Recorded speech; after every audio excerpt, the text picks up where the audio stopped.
Shalom semuanya. Shalom. Mari kita bangkit berdiri semuanya. Kita akan siapkan hati kita untuk kita memuji, memuliakan Tuhan dengan segenap hati kita.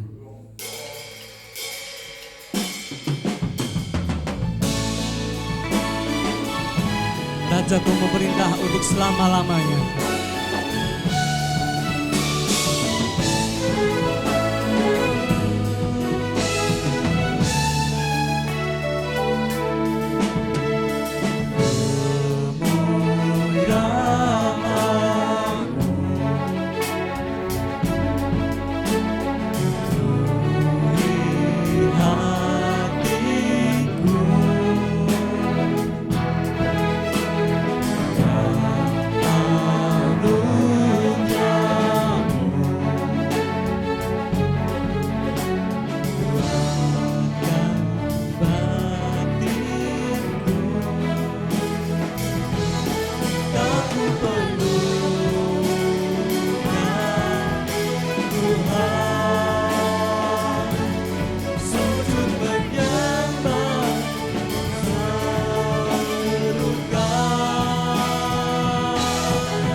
siap Tuhan untuk bersorak-sorai dan bersukacita akan Engkau Tuhan.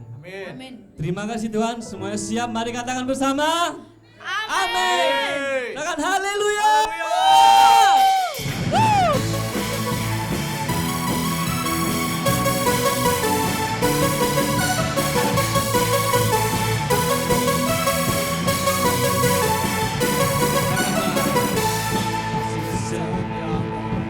Kata bagiku,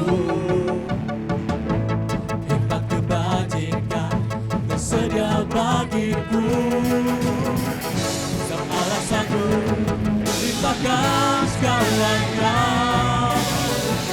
dan anugerahnya sangat besar bagiku semuanya. Aku diberkati, aku dilimpahi atas alasanku, ku menyediakan. Aku diberkati, aku dilimpahi atas sempurna anugerah Tuhan bagiku. Haleluya.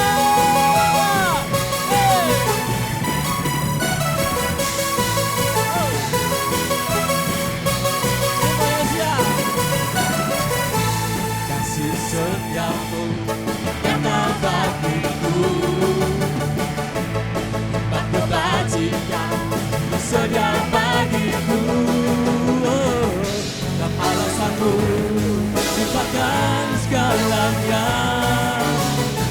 dan anugerahnya sangat besar bagiku. Semua aku diberkati, aku dilimpahi atas alasanku, ku menyediakan. Aku diberkati, aku dilimpahi atas sempurna anugerah Tuhan bagiku.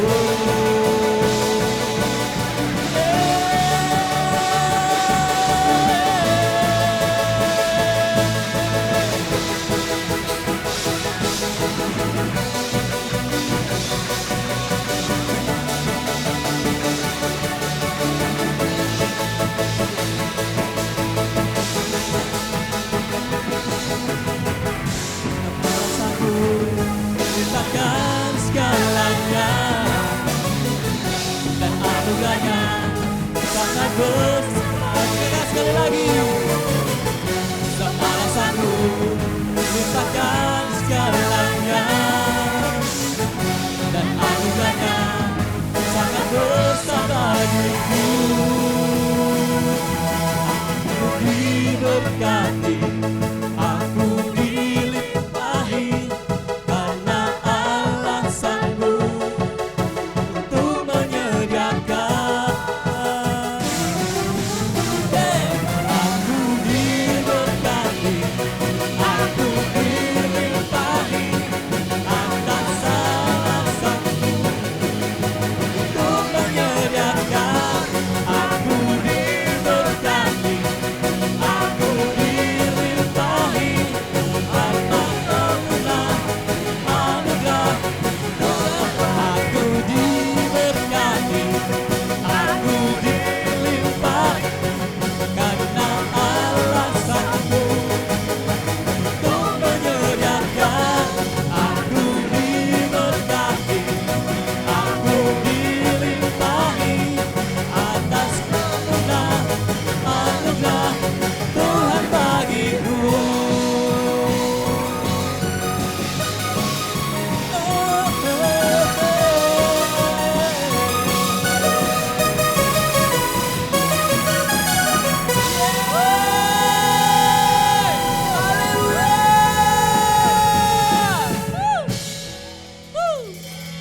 Semuanya bersuka cita? Amin. Haleluya.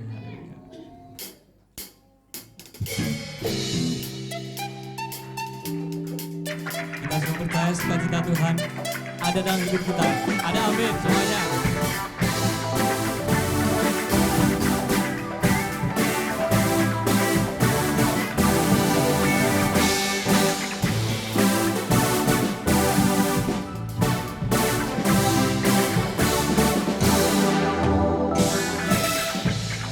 ku izinkan ketakutan, karena iman kepada Yesus Tuhan. Tak ada alasan tawar hati, karena Yesus ada di sini. Ku percaya firman Tuhan sanggup menghidupkan dan meninggal. Sukacita dalam Tuhan berlimpah, berlimpah. Kekuatan dari Tuhan tercurah atas kita.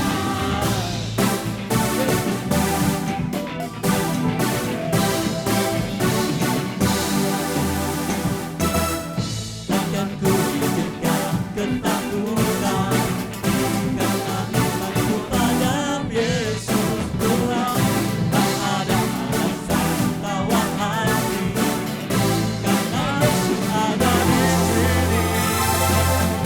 Ku percaya firman Tuhan sanggup menghidupkan dan berikan sukacita dalam Tuhan berlimpah, berlimpah. Kekuatan dari Tuhan tercurah atas kita.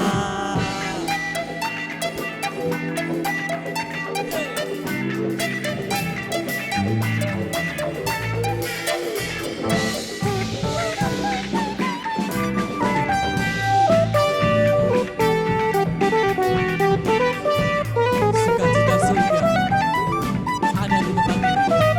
Amin.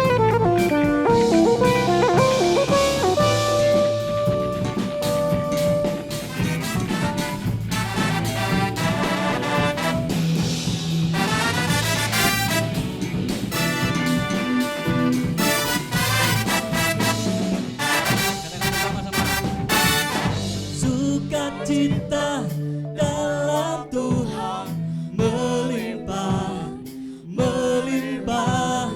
Kekuatan dari Tuhan tercurah atas kita.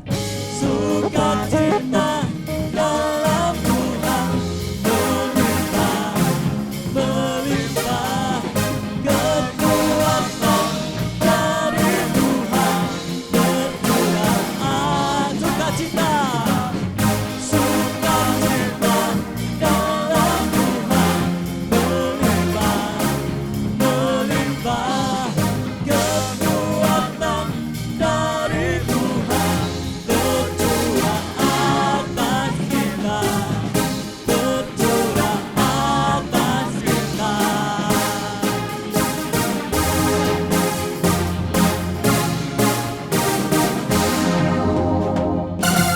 Haleluya. Silakan belajar kita. Kita siapkan hati kita untuk kita menerima kebenaran firman Tuhan.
Ku rindu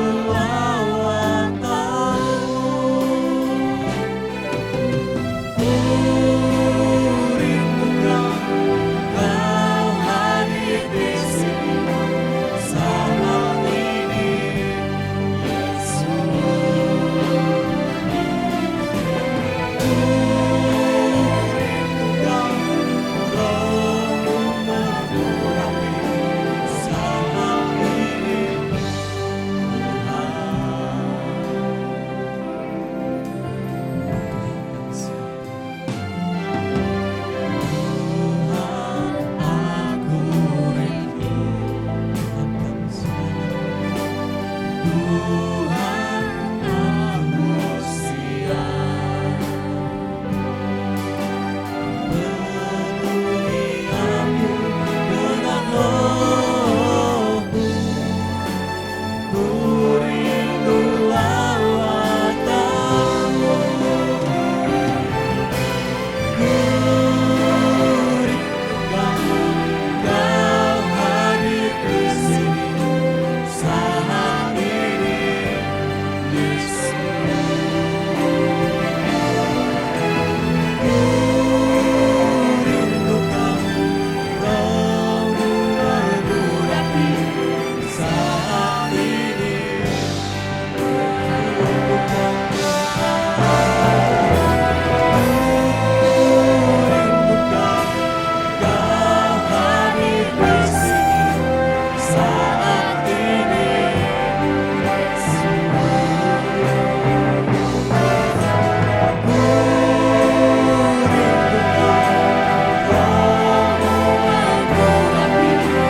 saat ini,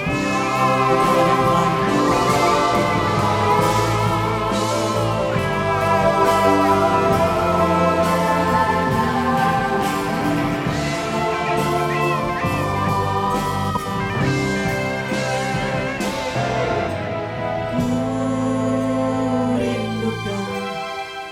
Kau hadir di sini saat ini, Yesus.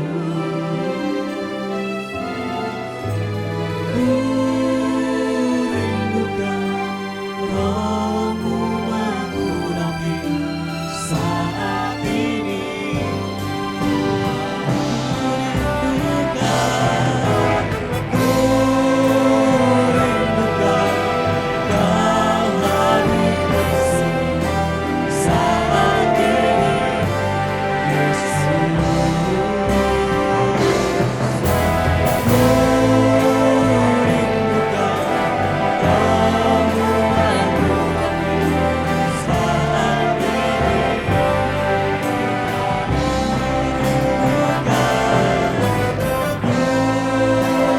rindukan Kau hadir di sini saat ini, Yesus. Ku rindukan Roh-Mu mengurapi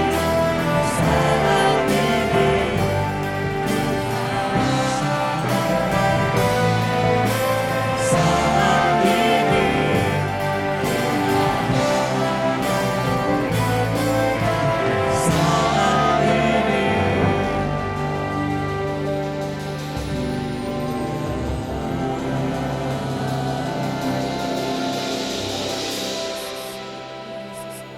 Tuhan, kami berdoa pada pagi hari ini Tuhan, untuk Roh-Mu ada di tempat ini. Amin. Roh-Mu yang lembut turun di ruangan ini, ada di tempat ini, memberikan kami ketenangan hati untuk menerima firman-Mu, memberi kami kerendahan hati untuk ditegur dan dibentuk oleh firman-Mu Tuhan. Biarkan kuasa Roh Kudus-Mu sendiri yang bekerja pada saat ini Tuhan. Tuhan sendiri yang berbicara melalui hati kami Tuhan. Dalam hati kami, Tuhan sendiri yang bekerja, Roh-Mu yang bekerja masing-masing dalam hidup kami Tuhan. Terima kasih Tuhan, hadirlah Roh Kudus. Roh Kudus yang menenangkan kami, Roh Kudus yang memberikan kami kerendahan hati untuk menerima firman-Mu. Terima kasih Tuhan, di dalam nama Yesus kami berdoa. Haleluya, amin. Pakai ditepuk tangan ternyata.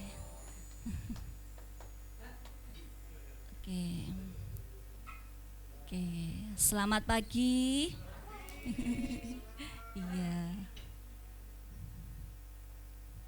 Senang sekali dapat kembali dipercaya di tempat ini, berdiri di sini dengan Bapak Ibu semua.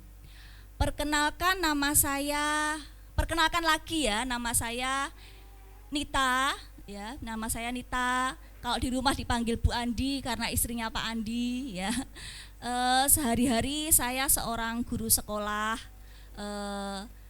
Kebetulan karena itulah kami mengenal TSOL, ya, karena dulu Adlero dan Holly bersekolah di tempat kami, ya. Jadi kalau ada Bu Guru duduk di depan berarti harus mendengarkan, ya. Ya, ini kalau di sekolah seperti itu ya Bu ya, Bapak ya. Dan pada pagi hari ini saya mau menyampaikan firman Tuhan, ya. Semoga ini bukan hanya akal dan pikiran saya sendiri, tapi Tuhan yang berbicara melalui kami semua. Sebentar, sepertinya saya harus, oke, enggak ada ya, no wifi. Oke, pagi hari ini saya akan berbicara tentang merengkuh yang berbeda. Merengkuh itu apa? Ada yang tahu merengkuh itu apa? Yang suka baca novel, suka baca cerpen, Pak Andi tahu merengkuh apa? Apa bedanya merengkuh dan memeluk? Ayo. Ini sedang Bu Guru ya, berdiri di depan. Apa bedanya merengkuh dan memeluk ya? Kalau memeluk itu kadang cuma gerakan fisik saja ya, gerakan fisik saja, pelukan ya. Dulu kalau sebelum pandemi ya, kita biasa di gereja juga saling memeluk ya, bapak-bapak kalau saling ketemu. Kalau merengkuh itu lebih dalam. Merengkuh itu bukan sekedar memeluk ya, bukan sekedar merangkul, tapi benar-benar dengan kasih mengikutkan orang itu dalam hidup kita, melekatkan orang itu dalam hidup kita. Kalau dalam bahasa Inggris ada hold, ada embrace. Nah, kalau merengkuh itu lebih pada embrace. Jadi kayak mengajak seseorang, ayo kamu masuk dalam keluargaku, ayo kamu masuk sebagai teman baikku. Merengkuh yang berbeda. Dan pada pagi hari ini kita mau belajar dari Ruth dan Naomi. Merengkuh yang berbeda. Sebentar, apakah ini cukup menjangkau? Oh, bagus sekali. Saya mau bertanya dulu, apa itu keluarga? Ayo, kita tanya bapak-bapak yang di depan ya. Bapak-bapak yang di depan itu sudah, saya tuh minder loh kalau khotbah di depan bapak-bapak yang kelihatannya banyak pengalaman begini. Bukan saya loh ya. HP-nya nak.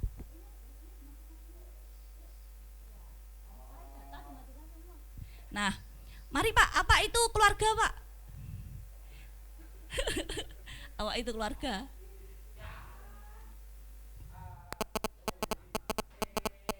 Mama, anak, ya.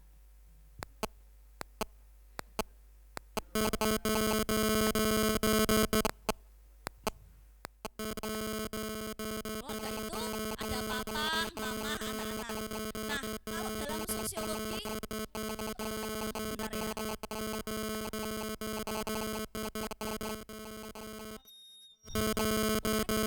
Ya, kalau dalam sosiologi itu ayah, ibu, anak ya. Ayah, ibu, dan anak. Maaf ya, gangguan teknis. Ayah, ibu, dan anak itu keluarga. Nah, jadi yang dipersatukan dalam hubungan darah ya, dipersatukan dalam hubungan darah. Tapi ternyata keluarga itu lebih luas dari itu. Keluarga itu lebih luas dari itu ya. Enggak cuma ayah, ibu, anak yang dipersatukan dalam hubungan darah. Ada juga yang dipersatukan dalam proses adopsi ya, itu ada suratnya. Tetapi saya mau bicara keluarga dalam bentuk lain pada pagi hari ini. Keluarga di dalam Kristus dalam bentuk lain ya.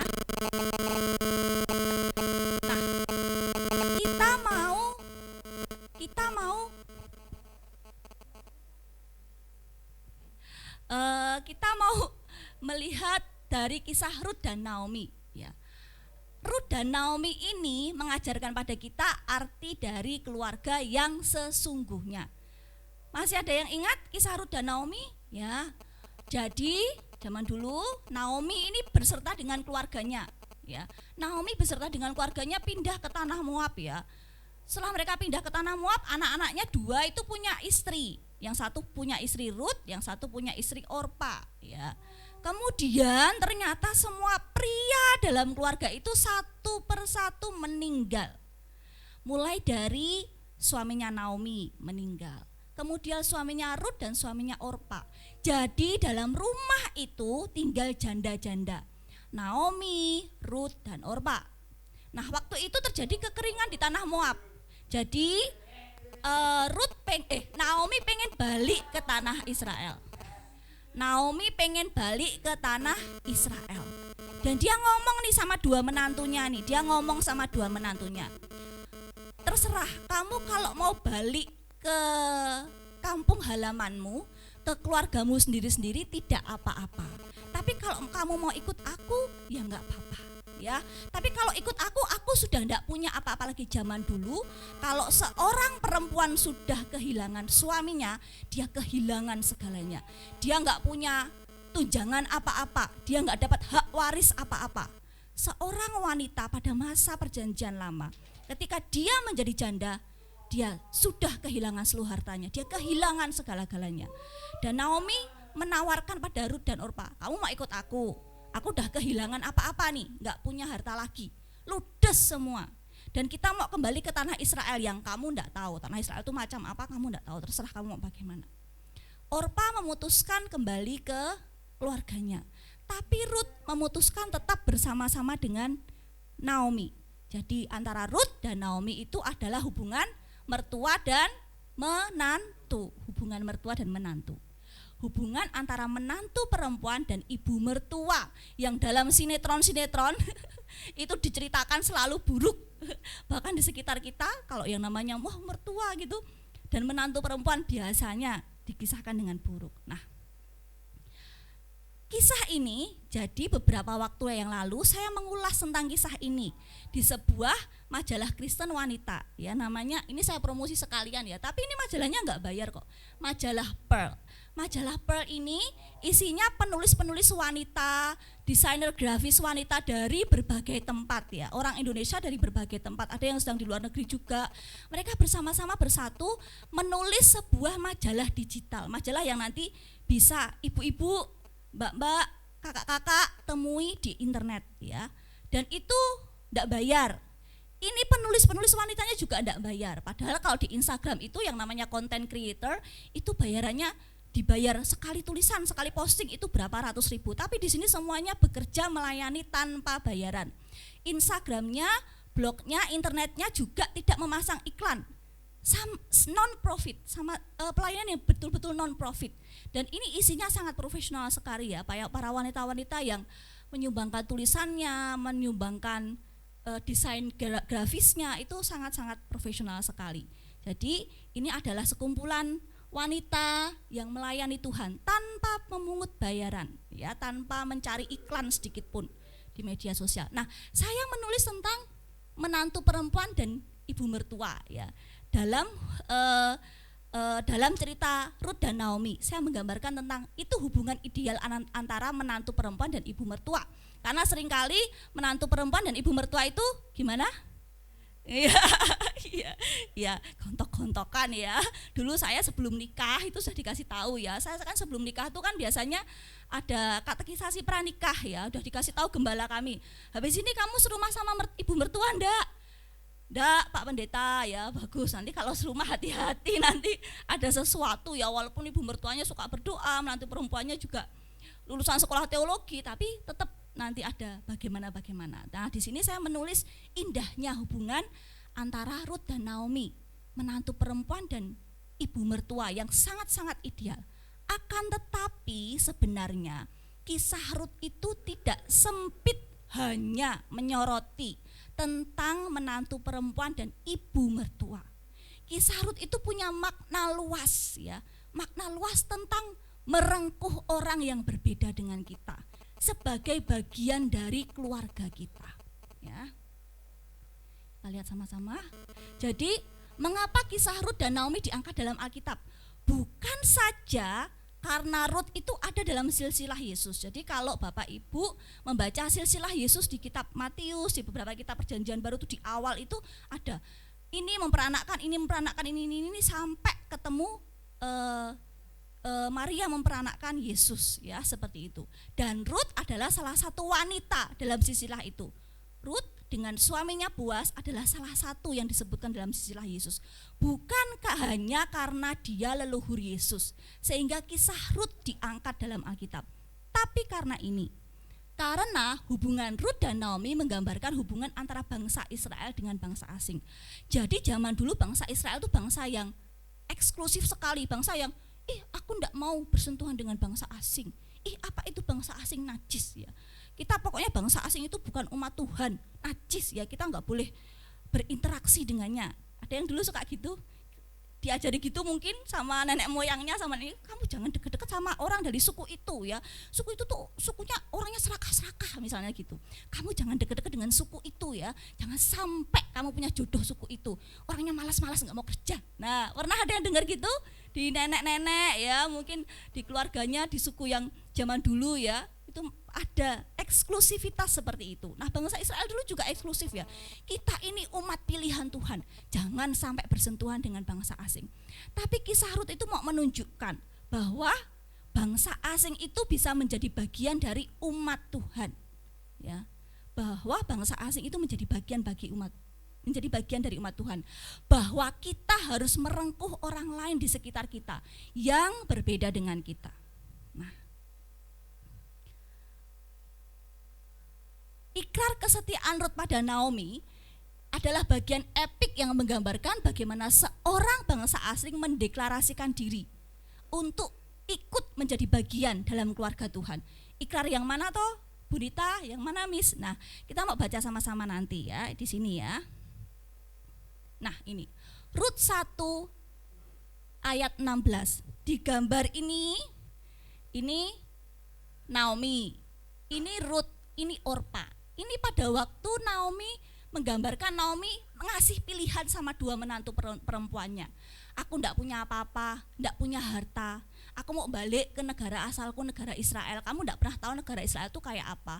Dah terserah, kamu mau ikut aku terserah, mau enggak terserah. Orpa memilih kembali pada keluarganya. Ya. Wajar, manusiawi ya. Naomi sudah tidak punya apa-apa, udah janda itu yang dapat diharapkan apa? Kalau sudah janda tuh dia tidak punya hak waris apa-apa, nggak seperti zaman sekarang ya. Apa yang mau diharapkan? Terus mau ke negeri asing yang dia tidak kenal, ya dia takut lah, ya dia pilih balik ke keluarganya. Tapi Rut tidak, Rut memilih tetap bersama-sama dengan Naomi.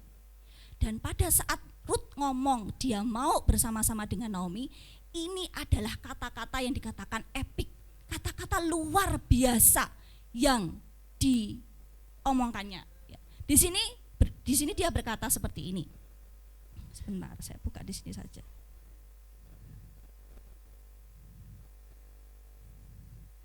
Tetapi kata Rut, janganlah desak aku meninggalkan engkau dan pulang dengan tidak mengikuti engkau.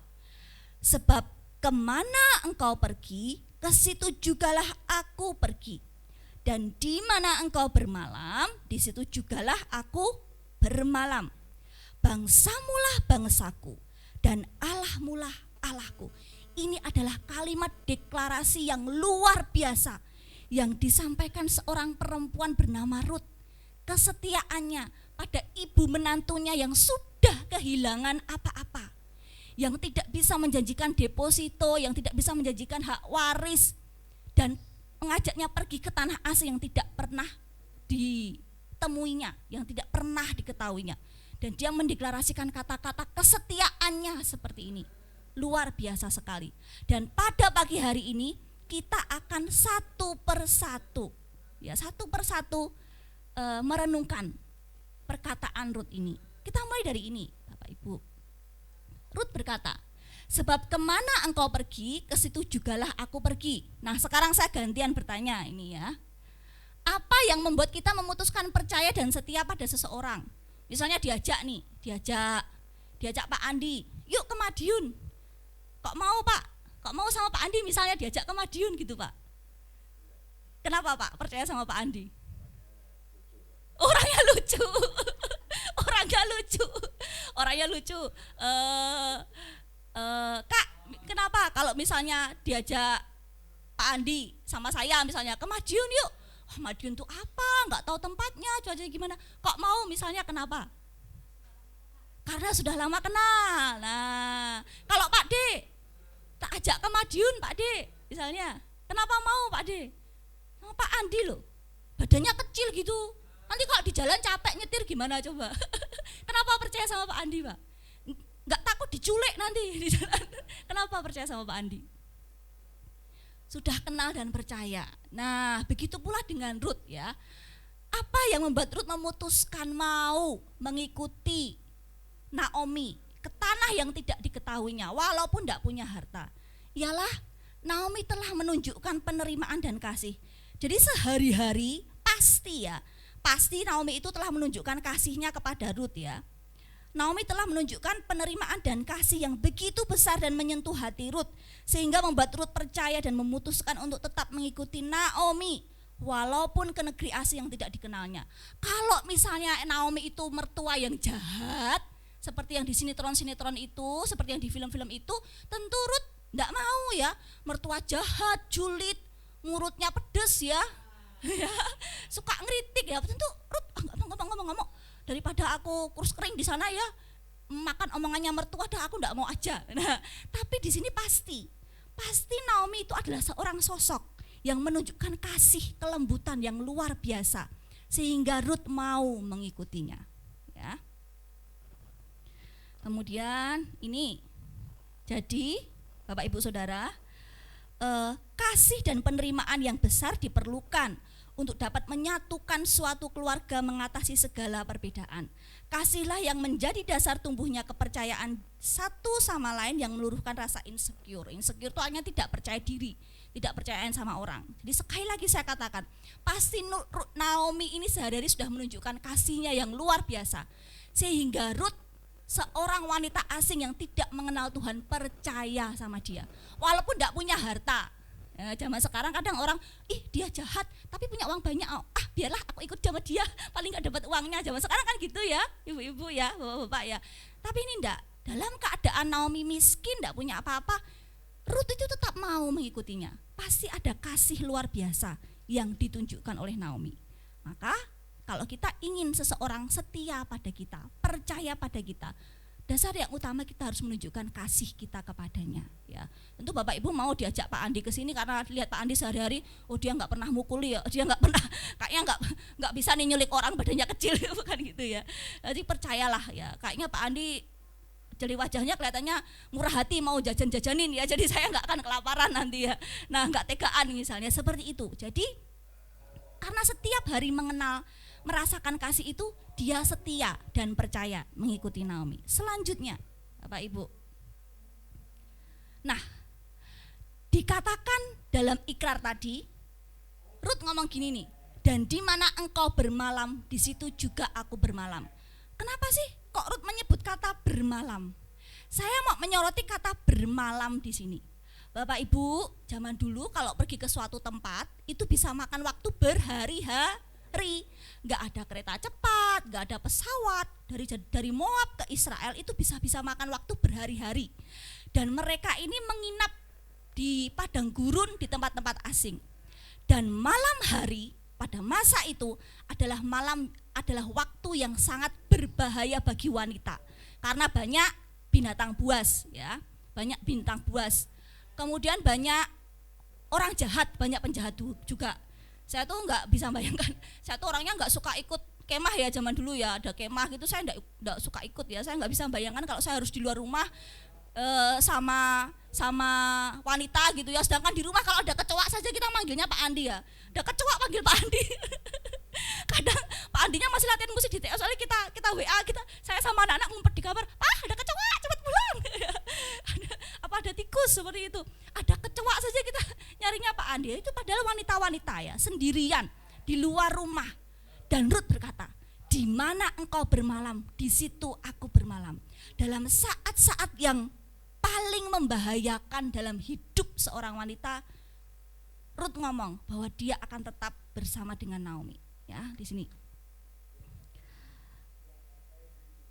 Di sini dikatakan di sini. Hubungan Ruth dan Naomi yang tulus dan penuh kasih ditunjukkan ketika satu sama lain ada di saat-saat terapuh mereka. Bukan suatu hubungan yang hanya mengejar kenyamanan dan menuntut manfaat satu sama lain, tapi hubungan yang rela berkorban untuk saling menjaga dan menopang satu sama lain. Saya juga ingatkan sekali lagi bahwa dalam keadaan ini mereka dalam keadaan yang terpuruk ya, seperti saya bilang, tidak punya suami. Suaminya semua laki-laki dalam rumah itu sudah meninggal. Posisinya tidak kuat lagi ya, tidak punya suami, merasakan kedukaan. Bayangkan Naomi ya, Naomi kehilangan suami, terus 2 anak laki-lakinya meninggal bergiliran. Perasaannya gimana itu? Perasaannya gimana seperti itu? Itu sudah dalam keadaan yang sangat kacau. Tapi Rut ngomong, aku mau tetap menyertai. Di mana engkau bermalam, di situ aku bermalam. Dalam keadaan terpuruk, menghadapi bahaya, Rut ngomong bahwa dia akan tetap bersama-sama dengan Naomi. Nah, di sini kita juga diingatkan bahwa keluarga adalah mereka yang selalu ada di saat-saat tersulit dalam hidup mereka. Bukan friends with benefit, bukan hanya mengejar kenyamanan dan keuntungan pribadi. Bapak Ibu, dalam dunia kita saat ini, di mana materialisme melekat kuat, itu sudah biasa. Yang punya uang yang disayang, ya enggak? Yang punya uang yang disayang. Kalau di luar sana loh ya, enggak di sini. Kalau di luar sana, yang punya uang yang disayang. Orang yang ngasih-ngasih, orang yang memberi kenyamanan, itu yang dideket-deketi, ya. Tapi orang yang kesusahan mungkin orang tidak dipedulikan. Itu di luar sana. Tapi kita mau belajar dari Rut dan Naomi. Bahwa kita melekat sama seseorang bukan karena butuh kenyamanannya. Bukan karena mengambil manfaat dari dia. Bukan karena apa yang bisa aku dapat darimu. Tapi mau bersama-sama dengan orang itu dalam keadaan terpuruk, dalam keadaan ketika dia membutuhkan seseorang. Itu yang namanya keluarga.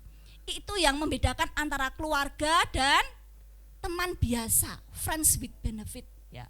Di luar sana banyak sekali ya. Kita yang sudah berumuran 40-an tahun ini sudah banyak mengalami ya Pak ya. Kok ini orangnya baik-baik? Oh, ternyata ada maunya ya. Dulu waktu ibu saya itu sakit kanker selama 4 tahun ya, bolak-balik ke rumah sakit. Pernah di rumah sakit sampai berapa bulan, itu tiba-tiba ada teman menghubungi saya. Teman yang enggak pernah menghubungi itu tahu-tahu menghubungi saya. Ramah gitu menghubungi, "Mama gimana? Ibu gimana?" Tahu-tahu nawarin apa itu? Kayak MLM obat seperti itu. Aduh ya, kadang sedih ya. Pernah teman lama tiba-tiba menghubungi, tahu-tahu nawarin ini, nawarin itu. Aduh.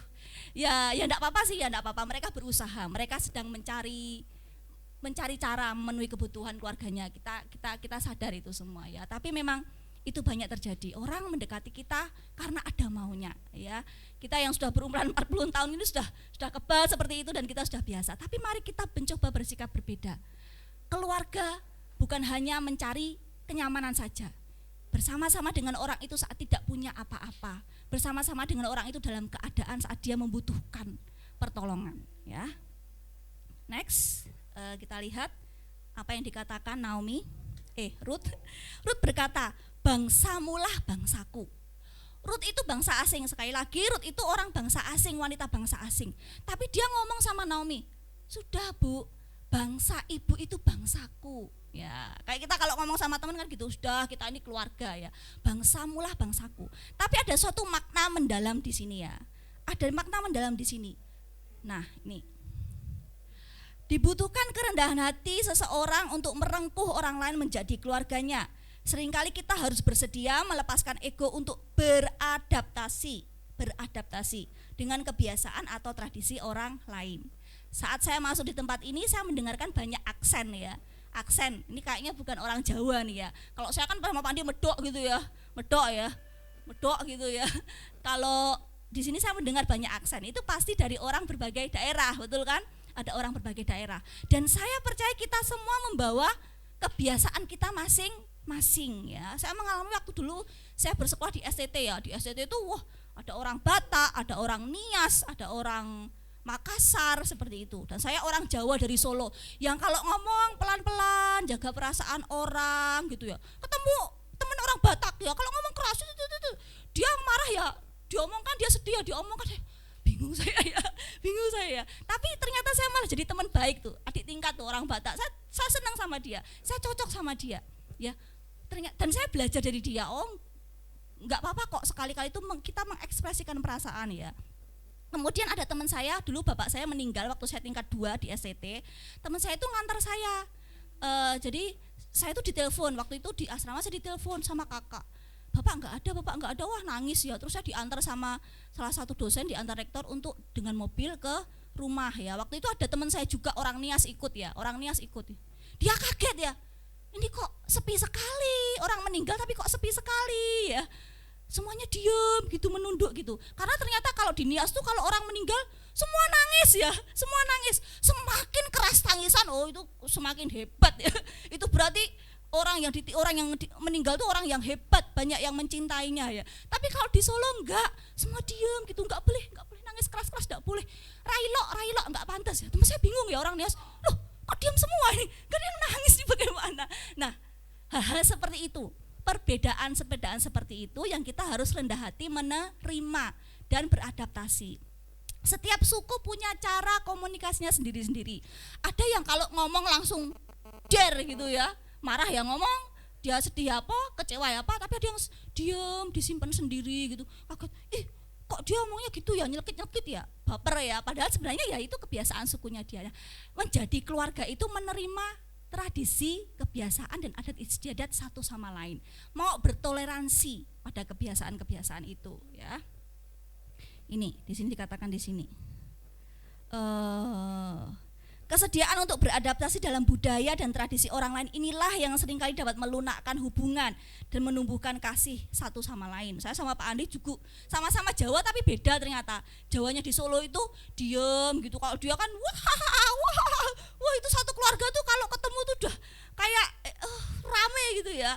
Kami keluarga di Solo kalau ketemu diem, ya Nje, ada apa? Kabarnya gimana ya? Itu juga suatu perbedaan yang harus kita terima ya.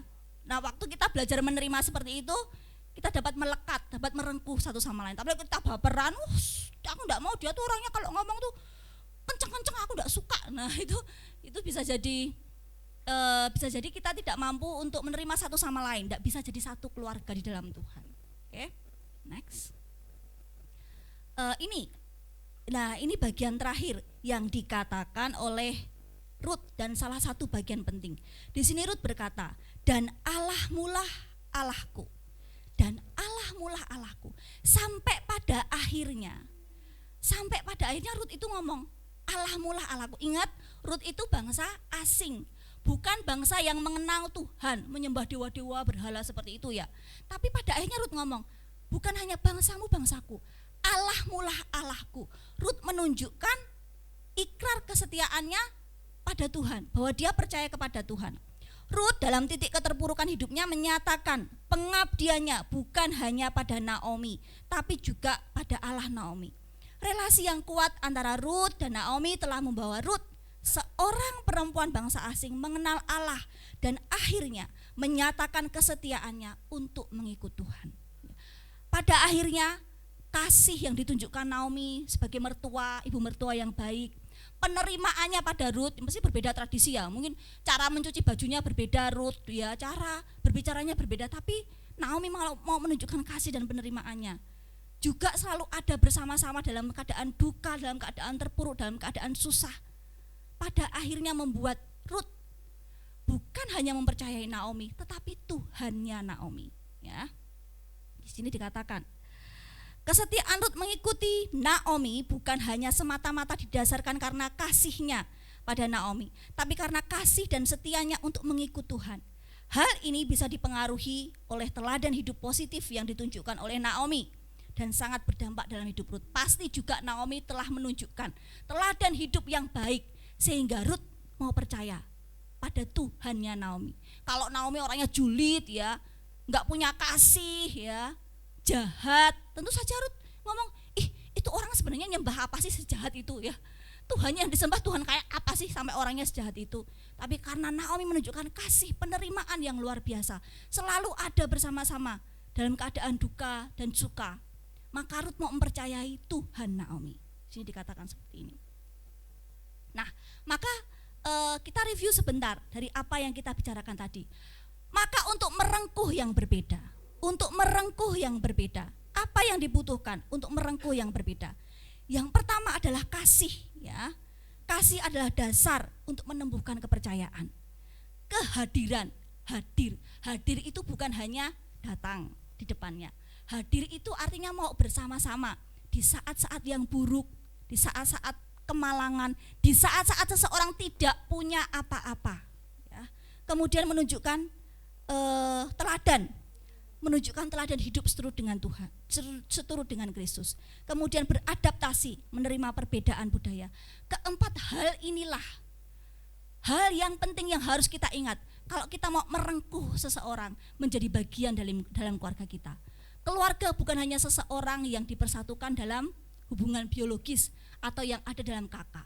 Semua orang yang di dekat kita menjadi keluarga. Saya dan Pak Andi itu perantau. Sini banyak perantau juga ya. Banyak perantau juga. Sudah kalau anaknya sakit tuh bingung ya. Anaknya sakit tuh bingung mau titipkan di mana ini. Enggak punya keluarga dekat ya, seperti ada keluarga tapi juga sibuk. Gimana ini? Nah, akhirnya siapa yang menjadi keluarga kami? Orang-orang di sekitar kami juga gereja. Gereja kita itu keluarga kita yang penting dan utama. Kenapa? Karena kita punya satu dasar yang kuat di situ, yaitu Kristus. Suatu dasar yang kuat di situ yaitu Kristus. Orang-orang di sekitar kita saat ini itu ialah keluarga kita, ya. Bapak-bapak di sini sudah menjadi brothers in Christ, bukan begitu? The bros in Christ ya. Sudah menjadi sisters in Christ ya. Adlero, Holly sama Pak Andi sudah seperti anak ya. Ngomong banyak hal, curhat banyak hal ya, curhat-curhat ya.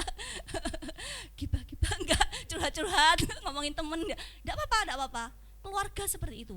Jadi pada akhirnya, walaupun saya dan Pak Andi jauh dari keluarga kami sendiri, kami punya keluarga di sini. Kami senang punya keluarga di sini. Karena ada kasih yang bersatukan. Bapak, Ibu yang tidak lagi diterima sama keluarganya, yang tidak lagi diingat sama keluarganya, yang jauh dari keluarganya. Jangan khawatir. Kita punya keluarga di sini yang dipersatukan dengan dalam kasih Kristus. Dan ingat, dasar keluarga kasih Kristus ialah kasih, kehadiran, teladan, adaptasi, ya. Saling menerima dalam berbagai keadaan, bahkan saat tidak punya apa-apa, bahkan saat habis-habisan, ya, bahkan dalam saat-saat tersulit dalam hidup kita. Nah, ini menurut saya penginjilan paling efektif adalah melalui kasih dan teladan hidup. Dan saya yakin Bapak Ibu sudah menyaksikan sendiri bahwa ini benar adanya. Ada banyak teknik penginjilan ya. Dulu saya melihat zaman dulu tuh saya ada teknik penginjilan, pelatihan penginjilan. Pertama cerita tentang ini, cerita ini. Tapi menurut saya yang paling efektif untuk kita menginjili orang yang tidak mengenal Tuhan adalah melalui kasih dan teladan hidup. Seperti yang ditunjukkan oleh Naomi. Naomi selama hidupnya menunjukkan kasih dan teladan hidup yang baik pada Rut. Sehingga pada akhirnya Rut berkata, Allahmulah Allahku. Dia mau percaya pada Allah Israel, pada Allah yang hidup, karena kasih dan teladan dari Naomi.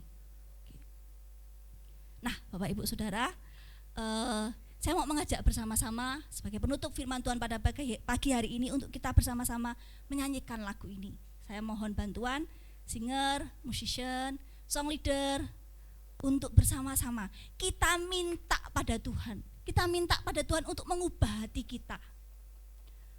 Mengubah hati kita seturut dengan kehendak-Nya, ya. Biar mata kita itu memandang seperti mata Tuhan, penuh kasih sama orang. Mata manusiawi, Bapak Ibu, mata manusiawi itu hanya dekat pada orang yang memberi kenyamanan padanya, ya. Hanya dekat pada orang yang memberi keuntungan baginya. Tetapi mata Tuhan melihat dengan penuh kasih setiap orang. Mereka yang membutuhkan, itu yang direngkuh, itu yang didekati. Itu mata Tuhan. Maka kita mau meminta pada pagi hari ini untuk Tuhan mengubahkan hati kita. Untuk kita punya hati seperti hati Tuhan dan mata seperti mata Tuhan.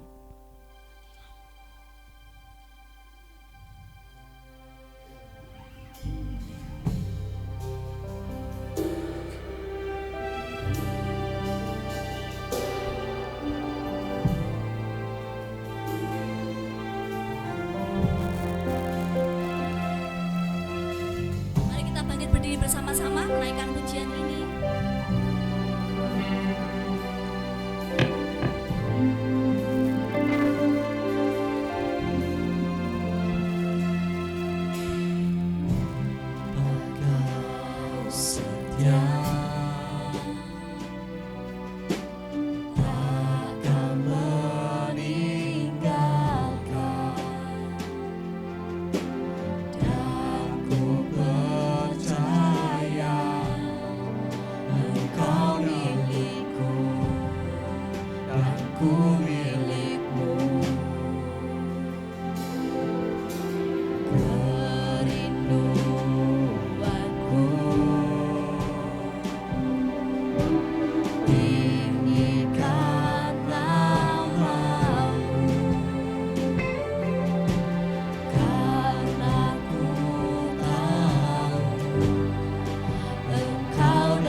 mau mempunyai hati seperti hati-Mu.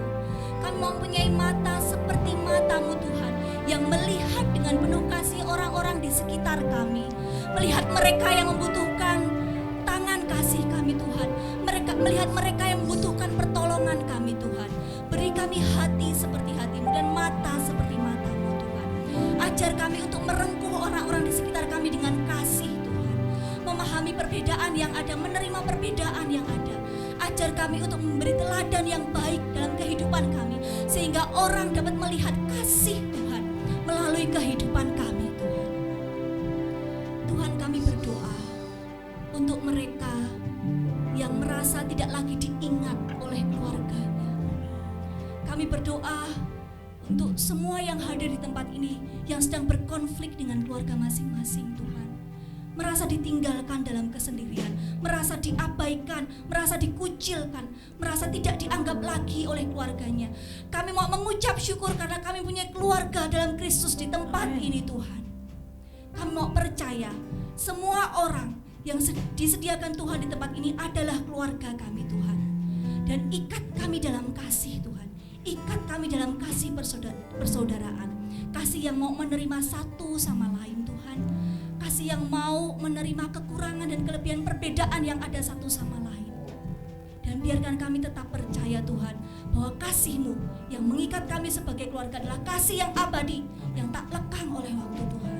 Ajar kami punya hati seperti hati-Mu, yang tidak meninggalkan orang lain di sekitar kami saat mereka tidak punya apa-apa, yang tidak meninggalkan menjauhi orang-orang di sekitar kami saat mereka membutuhkan pertolongan. Ajar kami punya kerendahan hati untuk dapat menerima perbedaan apapun yang ada di tempat kami Tuhan. Terima kasih Tuhan untuk firman-Mu pada pagi hari yang telah mengingatkan kami. Kami mau sekali lagi mengucap syukur karena kami punya keluarga di dalam Tuhan. Kami mau mengucap syukur kami tidak pernah berjalan sendirian dimanapun kami berada. Karena Tuhan telah menyediakan orang-orang yang mengasihi kami, orang-orang yang mempedulikan kami. Terima kasih Tuhan, terima kasih. Biarkan firman-Mu terus bekerja dalam hati kami, mengingatkan kami untuk kami selalu ada bagi orang lain di sekitar kami Tuhan. Terima kasih Tuhan, dalam nama Yesus kami berdoa. Haleluya, amin. Terima kasih, Tuhan Yesus memberkati. Sekali lagi berikan kemuliaan bagi Tuhan kita. Silakan duduk semuanya. Ada satu lagu yang akan dipersembahkan oleh Kak Sebi yang berjudul Ninue Yesusom. Silakan Kak Sebi.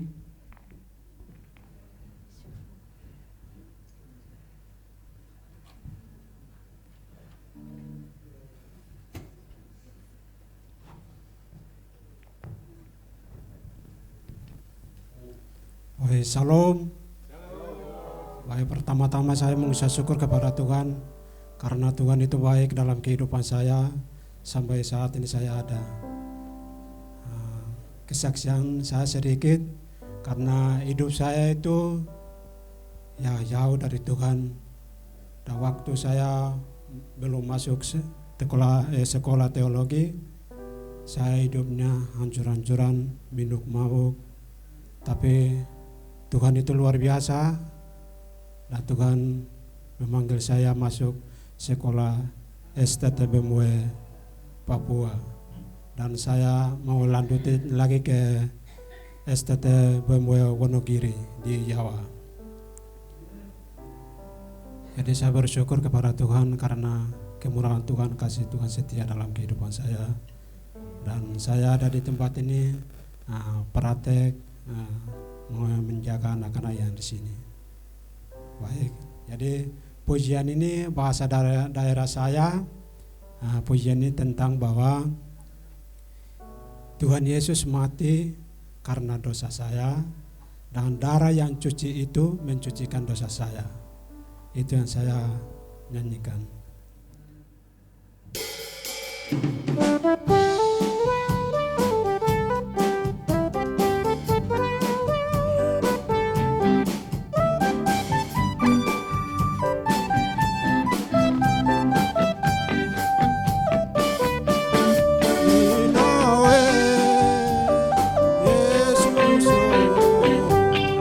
Ano malupakan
biasa ya semuanya. Minggu depan kalau ada yang mau menyumbang lagu lagi, Pak Andi mau. Ya tim musik juga gak apa-apa sih. Oke, selamat pagi, siang, sore, malam, tengah malam juga bagi teman-teman yang menyaksikan ibadah kami lewat YouTube. Boleh like, boleh share kalau misalnya jadi berkat. Oke, terima kasih. Mari kita bagi diri semua, kita akhiri ibadah minggu ini.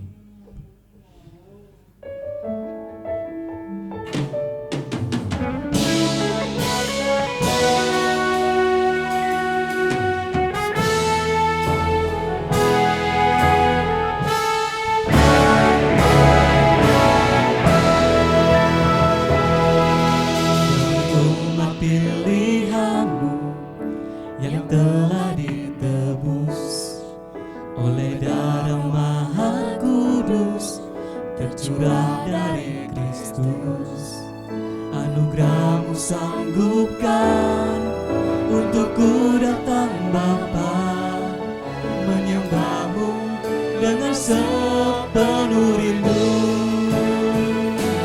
Bagi-Mu kemuliaan, hormat dan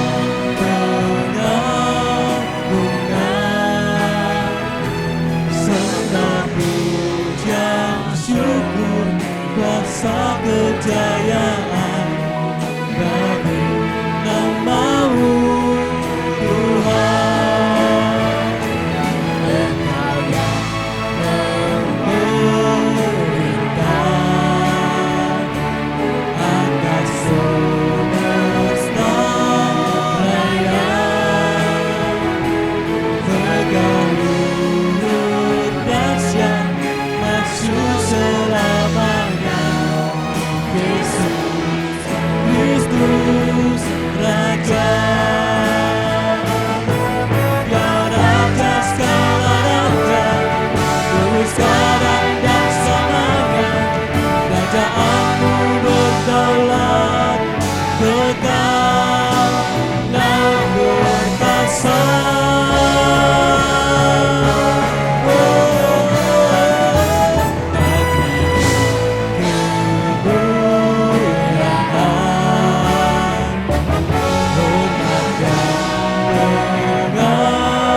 Terima kasih Tuhan untuk ibadah pekan ini.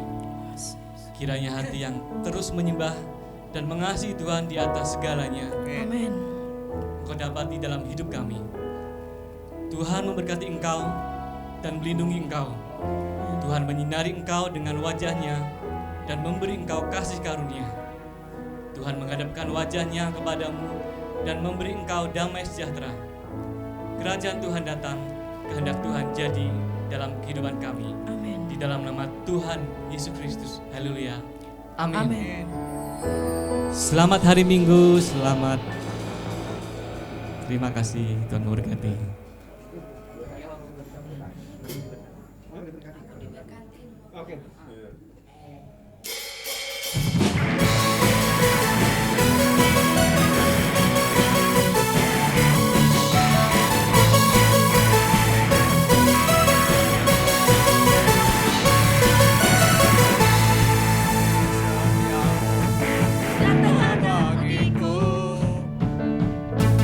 Hikmat kebajikan tersedia bagiku, sebab Allah sanggup melimpahkan segalanya, dan anugerahnya sangat besar bagiku. Aku diberkati, aku dilimpahi, karena Allah sanggup untuk menyediakan. Aku diberkati, aku dilimpahi atas anugerah Tuhan bagiku. Aku diberkati, aku dilimpahi, karena Allah sanggup untuk menyediakan. Aku diberkati, aku dilimpahi, karena sempurna anugerah Tuhan bagiku.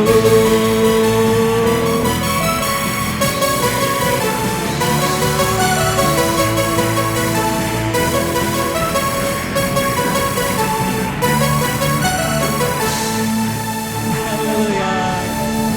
Terima kasih semuanya. Tuhan Yesus memberkati.